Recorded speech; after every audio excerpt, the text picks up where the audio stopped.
Scott's movie on TV. So tragic she was beheaded. Forget all that. What I see is my beautiful girl. He tilted her toward him for another masterful kiss. She hoped her parents, who lived in England where her father worked for an international company, could be here to meet Lyle before the wedding. They hadn't set a date yet, thinking the holidays would be a great time since the clinic would be less busy and her parents could come over.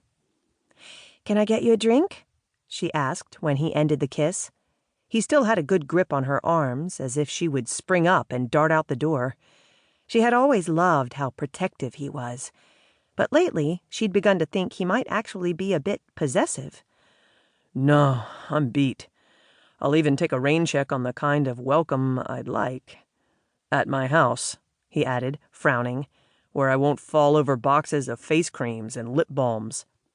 She was surprised at the relief she felt that he wasn't staying tonight. He kissed her again, got up with a groan, and said, "I'll call you tomorrow, and you can come over on Sunday. I take it you'll be here, cooking up your brews and pastes after work," he added, stifling a yawn. "Yes, I need to catch up with online orders and answer questions on my blog. Despite the heat, I'll be walking Spencer in the morning, of course, and—" "What in the hell is this?" he demanded, and snatched the 8x10 photo from the end table. He frowned at it. "This is a recent addition, and it seems to have a place of honor." "I decided at the last minute to go to my high school reunion. Rah, rah, Naperville North. Those are members of the graduating class who attended. I'm there," she said, pointing, "in the back row, see?" "Of course I see. Was that guy you used to go steady with there?" "Mike?" "Yes, with his wife." "That's him next to you, isn't it? But no wife here. He's brought his Airedale into the clinic, but I didn't let on I knew who he was. I hate that he was your first love." "Lyle, his wife was there, but it's only the graduates in the photo." "You got caught up with him, of course. I hope he has a happy marriage, though he probably knows by now he was an idiot to pass you up for the long haul. Any other guys there you knew well?" "Lyle, so what? I was wearing my big emerald-cut, expensive, as you say, ring and told people I was getting married soon. I wanted to get out. I was tired of looking at just these walls and the caged animals at the clinic while you were on a fun trip to Scotland." "Did he or the other guys call you since?" "Did you listen to me? Oh, by the way," she plunged on, her voice sassy now, "I also went out to lunch with my best girlfriend from high school the next day, and guess what?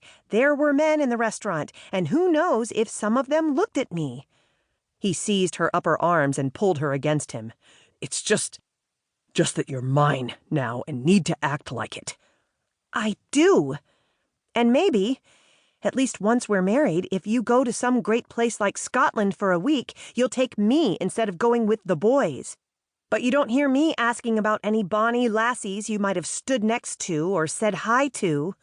"That isn't the point," he shouted, and gave her a hard shake while Spencer started barking. "Maybe I will just stay the night." She fought to remain calm, keep her voice in control. "I don't think so, and I'd rather you not stay. You need your rest since you are obviously distraught and unreasonable. Please leave, Lyle, now. I hope once you're rested, get back to yourself, that is."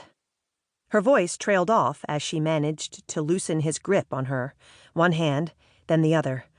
Lyle looked stony-faced. His eyes narrowed. In the slanted light, he looked different, cruel, almost demonic. With a sudden move, almost a wrestling flip and hold, he pushed her back on the couch and lay almost on top of her. Spencer went wild with sharp barks, but Lyle ignored him. Lyle, the gentle, caring veterinarian she had seen help animals, the suitor who had wined and dined and wooed her. He thrust a knee between her legs, then another. He had her left arm pinned, but she instinctively hit at his throat and jaw with her free elbow. His head snapped back in surprise. She shoved him off the couch and scrambled up. Grabbing her cell phone, she ran for the front door and got it open, Spencer at her heels. To her relief, Lyle didn't chase her, but came out past her, slowly, glaring at her, shaking his head and fingering what must be